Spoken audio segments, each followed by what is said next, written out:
In front of me is Xiaomi Redmi K70, and today I would like to show you how you can switch on and use voice typing.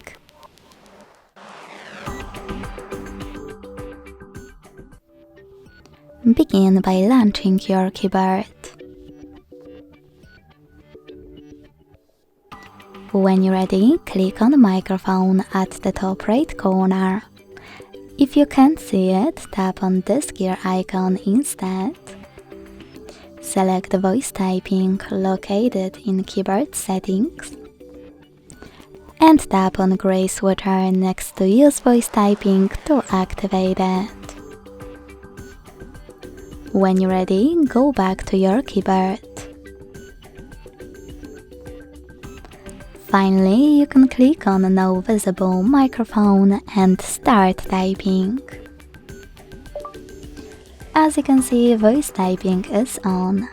If you want to stop, tap on the same microphone again.